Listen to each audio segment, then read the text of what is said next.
ये कहानी एक छोटे से गांव की है, जहां एक परिवार गरीबी और सामाजिक समस्याओं से जूझ रहा था। रामलाल, जो घर का मुखिया था, शराब की लत का शिकार था।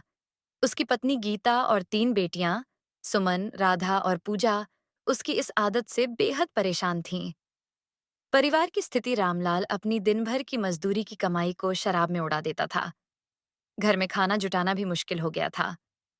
गीता अपनी बेटियों के भविष्य को लेकर चिंतित रहती थी।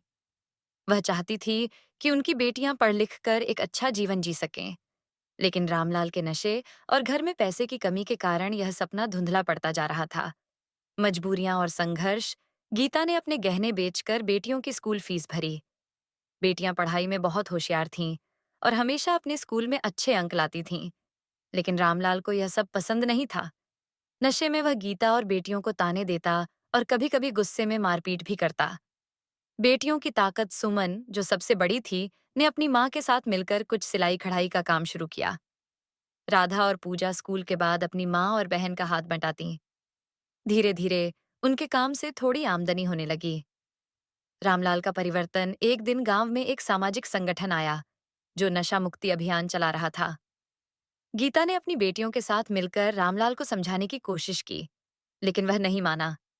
तभी बेटियों ने एक योजना बनाई। उन्होंने गांव के सरपंच और संगठन के लोगों की मदद से रामलाल को नशा मुक्ति केंद्र भेजने का फैसला किया। नई शुरुआत, कई महीनों के इलाज और परामर्श के बाद रामलाल ने शराब छोड़ दी। वह अपने परिवार के प्रति अपनी जिम्मेदारी समझने लगा। गीता और उसकी बेटियों ने मिलकर अपने छोटे से काम को बड़ा व्यापार बना दिया। अब उनका परिवार खुशहाल जीवन जी रहा है और बेटियां पढ़ाई के साथ साथ अपने सपनों को पूरा कर रही हैं। संदेश: ये कहानी हमें सिखाती है कि एकजुटता, हिम्मत और संघर्ष से किसी भी मुश्किल परिस्थिति का सामना किया जा सकता है। परिवार का प्यार और समर्थन किसी को भी बदल सकता है।